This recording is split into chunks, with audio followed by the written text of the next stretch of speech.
दोस्तों ज़रा सोचो, आप किसी से दिल से प्यार करते हो या कम से कम इतना मानते हो कि वह इंसान आपकी लाइफ में स्पेशल है। आप चाहते हो कि वो आपको नोटिस करे, आपकी वैल्यू समझे। लेकिन वो इंसान आपको क्या देता है? इग्नोर।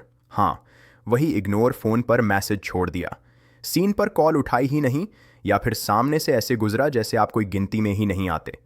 अब ज़रा दिल पर हाथ रखकर बताना क्या? उस वक्त आपके अंदर गुस्सा, तकलीफ और बेबसी एक साथ नहीं उमड़ आती? क्या दिल यह नहीं कहता, काश मैं भी तुझे ऐसा जवाब दूं कि तू रातों को सो ना पाए? यहीं से शुरू होती है यह वीडियो, क्योंकि आज मैं आपको बताने वाला हूं इग्नोर करने वाले को तड़पाने के 5 ऐसे साइकोलॉजिकल तरीके जिनसे ना सिर्फ उसकी सोच हिल जाएगी बल्कि वो खुद आपकी तरफ खींचा चला आएगा। देखो, इंसान की सबसे बड़ी कमजोरी है अटेंशन। हम सब चाहते हैं कि हमें नोटिस किया जाए, हमारी वैल्यू समझी जाए। लेकिन जब कोई हमें इग्नोर करता है तो वह हमारे दिमाग को चोट पहुंचाता है। और साइकोलॉजी कहती है इग्नोर किया गया इंसान खुद को साबित करने के लिए कुछ भी कर सकता है। तो अब वक्त है ये गेम पलटने का। अब आप भागोगे नहीं, अब आप रुक जाओगे। और जब आप रुकते हो, अपनी पावर वापस खींच लेते हो, तो सामने वाला बेचैन होना शुरू करता है। वो तड़पता है, वो सोचता है ये अचानक बदल कैसे गया। इस पूरे सीरीज में मैं आपको ऐसे 5 तरीके बताने वाला हूं जिन्हें अपनाकर आप किसी भी इग्नोर करने वाले इंसान को मजबूर कर दोगे कि वो आपको याद करें, आपकी तलाश करें और खुद आपके पास आए। लेकिन ध्यान रहे, यह सिर्फ गेम खेलने के लिए नहीं है। यह आपकी वैल्यू पहचानने और सामने वाले को वह एहसास दिलाने का तरीका है जो उसे आज तक किसी ने नहीं दिलाया। अभी हम शुरुआत करेंगे आपके दर्द से, क्योंकि जब तक आप समझोगे नहीं कि यह इग्नोर आपके अंदर कैसी आग लगाता है, तब तक आप यह आग सही दिशा में जलाना सीख ही नहीं पाओगे। तो पहला चैप्टर है इग्नोर का जहर और उसका असर। यहीं से खेल की शुरुआत होगी और मैं आपको गारंटी देता हूं, अगर आपने इस वीडियो को आखिर तक देखा तो अगली बार जब कोई आपको इग्नोर करेगा तो रोने की बजाय वह खुद रोएगा, तड़पेगा और आपको पाने की कोशिश करेगा। दोस्तों, अब मैं आपको एक सच्चाई बताता हूं। इग्नोर थप्पड़ से भी ज्यादा दर्द करता है। थप्पड़ का दर्द कुछ देर में उतर जाता है, लेकिन इग्नोर का दर्द सीधा दिल और दिमाग में जहर की तरह उतर जाता है। क्योंकि इंसान की फितरत है, वह दूसरों की आंखों में अपनी वैल्यू देखता है। जब कोई हमें प्यार से देखे, तारीफ करे, ध्यान दे, तो हमें लगता है हम खास हैं। लेकिन जैसे ही वही इंसान हमें अनदेखा कर देता है तो हमारे अंदर एक आवाज़ उठती है, क्या मैं वाकई में इतना बेकार हूँ? और यहीं से शुरू होती है आत्मसंदेह की आग। साइकोलॉजी कहती है जब इंसान को बार बार इग्नोर किया जाता है तो उसके दिमाग में 3 चीज़ें होती हैं। ओवर थिंकिंग, आप बार बार सोचते हो उसने रिप्लाई क्यों नहीं किया, उसने देखा भी या नहीं, यानी दिमाग लगातार उसी इंसान के इर्द गिर्द घूमता है। लो सेल्फ एस्टीम, आप खुद को छोटा समझने लगते हो, जैसे आपकी वैल्यू ही नहीं बची। इमोशनल पेन न्यूरोसाइंस रिसर्च बताती है कि इग्नोर से जो दर्द होता है वही दर्द हमारे दिमाग को तब महसूस होता है जब हड्डी टूटती है। मतलब इग्नोर सच में दिल तोड़ देता है। अब सोचो, जब आप किसी को चाहत से मैसेज करते हो लेकिन जवाब ही नहीं मिलता, तो आपके अंदर कैसी बेचैनी फैलती है। रातों की नींद उड़ जाती है, दिल बार बार फ़ोन चेक करता है और दिमाग कहता है शायद अभी रिप्लाई करेगा, अभी कॉल करेगा। लेकिन जब कुछ नहीं होता तो दिल खुद से सवाल पूछने लगता है, क्या मैं लायक ही नहीं? क्या मुझसे कोई गलती हो गई? यानी इग्नोर इंसान को अंदर से खोखला कर देता है। इग्नोर का सबसे खतरनाक असर है डर। डर यह कि कहीं वो इंसान हमेशा के लिए दूर ना हो जाए। डर यह कि कहीं आप उसकी नज़रों में कभी वापस अपनी जगह ना बना पाओ। और यह डर धीरे धीरे खालीपन में बदल जाता है। आप मुस्कुराते हो लेकिन अंदर से टूट चुके होते हो। आप लोगों के बीच बैठे हो लेकिन अकेलापन काट रहा होता है। लेकिन दोस्तों, यही वह पल है जहां से आपको जागना होगा। क्योंकि अगर आप इस दर्द को यूं ही झेलते रहोगे तो सामने वाला हमेशा आपको कमज़ोर समझेगा। और अगर आपने इस दर्द को ताकत में बदल दिया तो यही दर्द बन जाएगा आपकी सबसे बड़ी स्ट्रेंथ। याद रखो, इग्नोर आपको तोड़ सकता है, लेकिन वही इग्नोर आपको इतना मजबूत भी बना सकता है कि सामने वाला आपके बिना चैन की नींद ही ना ले पाए। और इसी समझ से निकल कर आता है पहला तरीका, अटेंशन का भूखा मत बनो। दोस्तों, अगर मैं आपसे पूछूं इग्नोर का सबसे बड़ा कारण क्या है, तो जवाब बहुत सिंपल है, आप खुद सामने वाले के लिए अटेंशन का भूखा बन जाते हो, क्योंकि जब हम किसी को पसंद करते हैं तो हमें लगता है कि उसकी नज़रों में जगह बनाने का एक ही तरीका है, उसे लगातार मैसेज करना, कॉल करना, हर वक्त उसके बारे में सोचते रहना। लेकिन सच्चाई उलटी है। साइकोलॉजी कहती है जिस चीज़ की सप्लाई ज़्यादा होती है उसकी वैल्यू कम हो जाती है। आप सोचो, अगर किसी को हर वक्त आपका मैसेज, हर वक्त आपकी कॉल, हर वक्त आपकी मौजूदगी मिल रही है, तो वो क्यों आपको सीरियसली लेगा? क्योंकि उसके लिए आप कमोडिटी बन चुके हो, कुछ स्पेशल नहीं। अक्सर लोग यह गलती करते हैं, सामने वाला इग्नोर करता है और हम उसी पल डबल ट्रिपल मैसेज कर देते हैं। कहाँ हो? क्यों रिप्लाई नहीं कर रहे? क्या मैंने कुछ गलत कहा? ये सब मैसेज सामने वाले के दिमाग में सिर्फ एक ही बार डालते हैं। यह इंसान डेस्पिरेट है और डेस्पिरेट इंसान की वैल्यू कभी नहीं होती। अब सुनो, यहाँ खेल पलटना कैसे है। जब कोई आपको इग्नोर करे तो सबसे पहला काम है चुप्पी। हाँ, चुप रहो, ना मैसेज, ना कॉल, ना शिकायत। क्यों? क्योंकि चुप्पी इंसान को सोचने पर मजबूर करती है। जब उसे आदत थी कि आप हमेशा पहल करेंगे और अचानक आप गायब हो गए तो उसके दिमाग में सवाल उठेगा, यह अचानक बदल कैसे गया? और वहीं से शुरू होगी उसकी बेचैनी। याद रखो, अटेंशन का भूखा मत बनो, बल्कि अपनी लाइफ को सामने रखो। सामने वाले को दिखाओ कि आपके पास करने के लिए बहुत कुछ है। दोस्तों के साथ वक्त, अपनी हॉबीज़, अपना काम, अपना सपना। जब आप अपनी लाइफ में बिजी नज़र आते हो तो आपके अंदर एक मैग्नेटिक पावर पैदा होती है और इंसान हमेशा उसी की तरफ खींचता है जो उसे आसानी से नहीं मिलता। साइकोलॉजी का गोल्डन रूल है, स्कैरिटी क्रिएट्स वैल्यू, यानी जो चीज़ कम मिलती है उसकी वैल्यू ज़्यादा होती है। तो जब आप खुद को पीछे खींच लेते हो, अपनी अटेंशन कम कर देते हो, तो सामने वाला मजबूर हो जाता है आपकी तरफ खींचने के लिए, क्योंकि अब उसे लगता है कहीं मैं इसे खो तो नहीं रहा। दोस्तों, याद रखो, कभी भी अटेंशन का भूखा मत बनो, क्योंकि जब आप खुद को कंट्रोल कर लेते हो तो सामने वाला कंट्रोल खो देता है और वहीं से शुरू होती है उसकी तड़प। दोस्तों, अगर किसी ने आपको इग्नोर किया है तो अब वक्त है उसे उसके ही हथियार से जवाब देने का। लेकिन फ़र्क ये होगा कि आप यह काम गुस्से में नहीं बल्कि समझदारी और कंट्रोल में करेंगे। आपने नोटिस किया होगा, जब कोई आपको इग्नोर करता है तो आप बेचैन हो जाते हो, लेकिन अगर आप पलट कर उसे इग्नोर कर दो तो क्या होगा? उसके दिमाग में दो बातें चलेंगी, ये मेरे पीछे क्यों नहीं भाग रहा? कहीं इसकी ज़िंदगी में कोई और तो नहीं? यानी आपकी चुप्पी और अनदेखी उसके लिए एक बड़ा मिस्ट्री बन जाएगी। साइकोलॉजी कहती है इंसान वही चीज़ ज़्यादा चाहता है जो उसे आसानी से नहीं मिलती। जब आप उसे इग्नोर करोगे तो उसके अंदर असुरक्षा, इनसिक्योरिटी पैदा होगी। वह सोचेगा अभी तक तो यह मुझे मनाता था, अब अचानक इतना बदल कैसे गया? यही सोच उसे बेचैन करेगी और उसकी नींद उड़ा देगी। अब सवाल है, कैसे इग्नोर करें? ये काम स्मार्ट तरीके से करना होगा। मैसेज का जवाब देर से दो। पहले आप सेकंडों में रिप्लाई करते थे, अब 3 से 4 घंटे बात करो। सोशल मीडिया पर एक्टिव रहो, लेकिन उसे इग्नोर करो, मतलब स्टोरी डालो, लेकिन उसके मैसेज का जवाब मत दो। सामने मिलो तो नॉर्मल रहो, ज़्यादा एक्साइटेड मत दिखो। आपका एटीट्यूड होना चाहिए, तुम हो या नहीं, मेरी ज़िंदगी चल रही है। जब आप यह सब करते हो तो एक चीज़ होती है, पावर शिफ्ट। अब कंट्रोल उसके हाथ में नहीं बल्कि आपके हाथ में आ जाता है। वो इंसान जो आपको इग्नोर करके ताकतवर महसूस कर रहा था, अब खुद आपके एक मैसेज, आपकी एक नज़र का इंतज़ार करेगा। दोस्तों, सबसे बड़ी चाल यह है, इग्नोर करके आप सामने वाले को यह एहसास दिलाते हो कि आपकी दुनिया उसके बिना भी चल रही है, और यही एहसास उसे अंदर से तोड़ देता है। वो सोचने लगता है अगर यह मेरे बिना खुश रह सकता है तो शायद मुझे ही इसकी ज़रूरत है। यही है असली जीत। याद रखो, इग्नोर का जवाब इग्नोर है, लेकिन कंट्रोल के साथ, क्योंकि जब आप सामने वाले को अनदेखा करते हो तो उसकी तड़प बढ़ती है और आपकी ताकत दोगुनी हो जाती है। दोस्तों, अब तक हमने सीखा कि अटेंशन का भूखा मत बनो और अनदेखा करके ताकतवर बनो, लेकिन असली खेल यहाँ शुरू होता है जब आप अपनी वैल्यू इतनी ऊंची कर देते हो कि सामने वाला आपको इग्नोर करना तो छोड़िए, आपको खोने के ख्याल से भी डरने लगता है। सच्चाई ये है, इंसान हमेशा उसी चीज़ का पीछा करता है जिसकी वैल्यू उससे बड़ी होती है, चाहे वह पैसा हो, पोजीशन हो या कोई रिश्ता। अगर सामने वाले को लगता है कि आप आसानी से मिल जाओगे तो आपकी अहमियत कभी नहीं बढ़ेगी।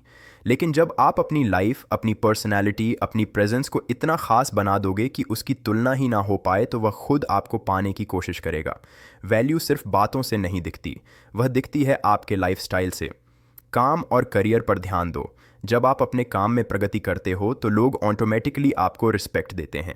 अपना लुक और पर्सनालिटी सुधारो। नए कपड़े, फिटनेस, ग्रूमिंग, यह सब आपकी इमेज को निखारते हैं। नए स्किल्स सीखो। जब आप सीखते रहते हो तो सामने वाले को लगता है कि आप लगातार ग्रो कर रहे हो। ये सब चीज़ें मिलकर आपको अलग क्लास बना देती हैं। दोस्तों, एक शब्द है सोशल प्रूफ। मतलब जब लोग आपको नोटिस करते हैं, आपके साथ रहना पसंद करते हैं, तो सामने वाला खुद ब खुद आपको वैल्यू देगा। इसीलिए दोस्तों के साथ अच्छे पल्स सोशल मीडिया पर दिखाओ। अपनी एक्टिव लाइफस्टाइल शेयर करो।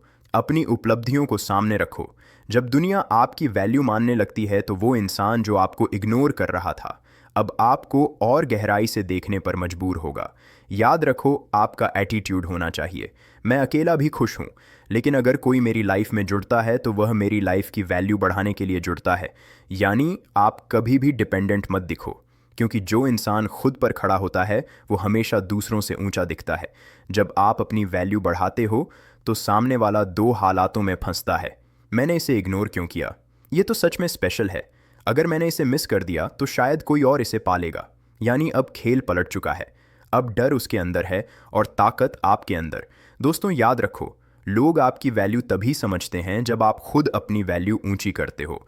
आप जब खुद को अपग्रेड करते हो तो दुनिया आपको इग्नोर नहीं कर सकती। दोस्तों, इंसान को चलाता है उसका दिमाग नहीं, उसका दिल। यानी सामने वाला चाहे कितना भी लॉजिकल बने, लेकिन उसके फैसले, उसके आकर्षण, उसकी बेचैनी, सब कुछ इमोशन से निकलते हैं। और अगर आप सीख गए कि कौन से इमोशनल बटन दबाने हैं, तो आप उस इंसान को अपनी तरफ खींचना रोक ही नहीं सकते। इमोशनल ट्रिगर का मतलब है ऐसी छोटी छोटी बातें या हरकतें जो सामने वाले के दिमाग में सीधे भावना और यादें जगाती हैं। उदाहरण के लिए, कोई खास गाना जो आपने दोनों ने साथ सुना हो, कोई जगह जो आपके रिश्ते से जुड़ी हो, कोई आदत जो सिर्फ आपसे जुड़ी हो। यह ट्रिगर्स उसके दिमाग में आपकी इमेज को जगा देते हैं और वह चाहे जितना इग्नोर करे, लेकिन अंदर से आपको याद करने पर मजबूर हो जाएगा। साइकोलॉजी कहती है nostalgia is a powerful drug. मतलब पुरानी यादें इंसान को बहुत गहराई तक झकझोर देती हैं। तो आप क्या कर सकते हो? छोटी छोटी बातें छेड़ दो जो उसे पुराने पलों की याद दिलाएं। जैसे अगर आप चैट कर रहे हो तो अचानक कह दो, अरे वो दिन याद है जब हम दोनों अचानक बारिश में भीग गए थे। बस ये एक लाइन ही उसके अंदर वो सारे इमोशंस वापस ला सकती है जो उसने दबा रखे थे। इमोशनल ट्रिगर का दूसरा सबसे बड़ा तरीका है सामने वाले को कमी का एहसास दिलाना। मतलब अपनी लाइफ को इस तरह दिखाओ कि आपकी मौजूदगी उसके लिए एक लॉस्ट अपॉर्चुनिटी जैसी लगे। दोस्तों के साथ हंसते मुस्कुराते फोटो डालो, कोई नई उपलब्धि पोस्ट करो, अपनी जिंदगी में खुशियां दिखाओ। यह सब देखकर उसके दिल में एक सवाल उठेगा कि मेरे बिना इतना खुश कैसे है, और यहीं से शुरू होगी उसकी बेचैनी। याद रखो, सबसे बड़ा इमोशनल ट्रिगर है क्यूरियोसिटी। जब आप सब कुछ खुलकर नहीं बताते तो सामने वाला और ज़्यादा जानना चाहता है। हर चीज़ का डिटेल मत बताओ, थोड़ा स्पेस छोड़ो ताकि सामने वाला खुद अंदाज़ा लगाए कि आप क्या कर रहे हो। यह मिस्ट्री उसके अंदर एक खिंचाव पैदा करती है और वो आपके बारे में सोचना छोड़ ही नहीं पाएगा। एक और गहरा ट्रिगर है खोने का डर, फियर ऑफ लॉस। जब आप दिखाते हो कि आपकी लाइफ में नई चीज़ें, नए लोग, नई प्रोग्रेस आ रही है, तो सामने वाला डरने लगता है, कहीं यह मुझसे हमेशा के लिए दूर तो नहीं हो रहा। और दोस्तों, याद रखो, इंसान प्यार से कम डर से ज़्यादा बदलता है। दोस्तों, इमोशनल ट्रिगर्स वो हथियार है जिन्हें अगर सही तरीके से इस्तेमाल किया जाए तो सामने वाला आपको इग्नोर करने की बजाय आपको भूल भी नहीं पाएगा। आपकी याद, आपके पल, आपकी मौजूदगी उसके दिल दिमाग में घर कर जाएगी और वहीं से शुरू होगी उसकी तड़प।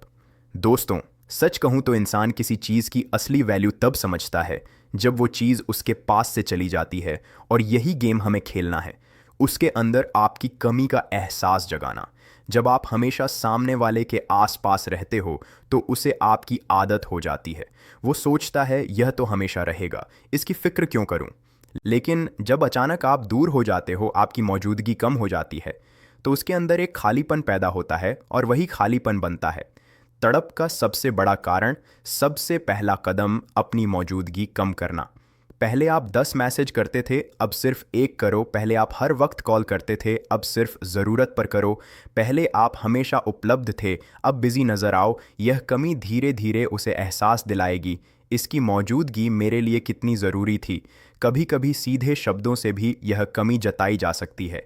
जैसे पहले मैं हर वक्त तुम्हारे साथ था, अब शायद मेरे पास इतना टाइम नहीं। तुम्हें तो फर्क नहीं पड़ता लेकिन मेरी आदत बदल रही है। ये लाइनें उसके दिमाग में बार बार गूंजती हैं और वो सोचने लगता है, सच में पहले यह इतना करीब था, अब क्यों दूर हो गया। दोस्तों, सोशल मीडिया अभी की दुनिया का सबसे बड़ा हथियार है। अपनी गैर मौजूदगी दिखाने के लिए दोस्तों के साथ अच्छे पल शेयर करो, लेकिन उसे टैग मत करो। नई एक्टिविटी या हॉबी दिखाओ, खुश और बिजी लाइफस्टाइल का मैसेज दो।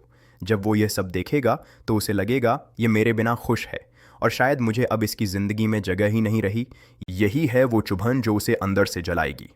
सामने वाले को सबसे ज़्यादा डर तब लगता है जब उसे लगता है कि आप किसी और के साथ ज़्यादा खुश हो सकते हो। दोस्तों के साथ हंसते फोटो डालो, किसी नए सर्कल या ग्रुप में शामिल हो जाओ, दिखाओ कि आपके पास विकल्प है। यह सब देखकर उसके अंदर उठेगा, कहीं यह मुझे रिप्लेस तो नहीं कर रहा, और यही डर उसकी तड़प को चरम पर पहुंचा देगा। दोस्तों, कमी का एहसास दिलाना मतलब खेल को अपने कंट्रोल में रखना। ना तो आपको ज़्यादा ओपनली जताना है, ना ही पूरी तरह गायब होना है। बस इतना करना है कि सामने वाला आपकी कमी महसूस करे और बार बार यह सोचे, काश ये पहले जैसा मेरे साथ होता। याद रखो, इग्नोर करने वाले को सबसे ज़्यादा तड़प तब होती है जब उसे आपकी कमी का एहसास होता है, और यह एहसास आप तभी दिला सकते हो जब आप अपनी वैल्यू खुद बढ़ाकर अपनी मौजूदगी को कंट्रोल करके उसे यह सोचने पर मजबूर कर दो, मैंने इसे खो दिया तो मेरी हार है। दोस्तों, अब तक आपने सीखा, अटेंशन का भूखा मत बनो, अनदेखा करके ताकतवर बनो, अपनी वैल्यू को ऊंचा दिखाओ, इमोशनल ट्रिगर्स का इस्तेमाल करो और कमी का एहसास दिलाओ। ये सब मिलकर बनाते हैं एक पूरा सिस्टम, एक ऐसा सिस्टम जो किसी भी इग्नोर करने वाले इंसान को मजबूर कर देगा कि वो आपकी तरफ खींच कर आए। लेकिन अब आखिरी स्टेप है इस पूरे गेम को कैसे क्लोज करना है। याद रखो, इस वक्त आपके पास दो रास्ते हैं। आप सामने वाले को सबक सिखाकर उसे हमेशा के लिए पीछे छोड़ सकते हो, या फिर आप उसे अपने पास वापस खींच सकते हो, लेकिन इस बार शर्तों पर आपकी होंगी। दोनों हालात में कंट्रोल आपके हाथ में है और यही असली जीत है। जब आप इन तरीकों को अपनाते हो तो सामने वाला पहले ही तड़प रहा होगा। अब आपको बस इतना करना है कि उसे हल्के हल्के एहसास दिलाओ, देख, मैंने तेरे बिना भी अपनी ज़िंदगी बना ली है, लेकिन अगर तू मुझे पाना चाहता है तो अब गेम मेरी शर्तों पर होगा। ये लाइनें आप सीधे ना भी बोलो, लेकिन आपका एटीट्यूड, आपकी बॉडी लैंग्वेज, आपकी पर्सनालिटी यही मैसेज देनी चाहिए। अब सवाल है, क्या आप उसे दूसरा मौका देना चाहते हो या फिर सिर्फ उसे तड़पाकर अपनी ज़िंदगी में आगे बढ़ना चाहते हो। यह फैसला सिर्फ आपका है, लेकिन दोनों हालात में ध्यान रखो। अगर आप दूसरा मौका देते हो तो इस बार कभी भी अपनी वैल्यू कम मत होने देना। अगर आप आगे बढ़ते हो तो उसे यह दिखाओ कि आपने उसके बिना और भी बड़ी और भी मजबूत ज़िंदगी बना ली है। दोस्तों, इस पूरी जर्नी का सबसे बड़ा सबक यही है, किसी को आपको इग्नोर करने की हिम्मत तभी होती है जब आप खुद उसे यह ताकत देते हो। लेकिन जब आप अपनी अटेंशन कंट्रोल करते हो, अपनी वैल्यू ऊंची करते हो, इमोशनल ट्रिगर्स का सही इस्तेमाल करते हो और सामने वाले को आपकी कमी का एहसास कराते हो, तो वही इंसान जो कल आपको अनदेखा कर रहा था, आज आपकी एक झलक के लिए तड़पता है। तो दोस्तों, अब यह आप पर है कि इन बातों को सिर्फ सुनकर छोड़ देते हो या इन्हें अपनी लाइफ में लागू करके अपनी कहानी पलटते हो। याद रखो, आप स्पेशल हो, आपकी वैल्यू है, और अगर कोई इसे नहीं समझता तो वह आपकी लाइफ का हकदार ही नहीं है। आज से कभी भी किसी के पीछे भागना मत, कभी भी अपनी वैल्यू गिराना मत, कभी भी खुद को कम मत समझना, क्योंकि जब आप अपनी पावर खुद पकड़ लेते हो तो दुनिया का कोई भी इंसान आपको इग्नोर करने की हिम्मत नहीं करता। तो दोस्तों, अगर आपको यह सीरीज़ पसंद आई तो इसे सिर्फ सुनकर मत छोड़ो, इसे अपनी ज़िंदगी में उतारो, क्योंकि ज़िंदगी बदलने वाले फैसले हमेशा अंदर से लिए जाते हैं, बाहर से नहीं। अगर आपको हमारी यह जानकारी पसंद आई हो और आप ऐसे और भी दिलचस्प और प्रभावशाली वीडियो देखना चाहते हैं तो माइंड सैज हिंदी चैनल को सब्सक्राइब करना ना भूलें। हम आपके लिए हर दिन कुछ नया और ख़ास लाते हैं, तो जल्दी से सब्सक्राइब करें, बेल आइकन दबाएं और हमारे साथ जुड़े।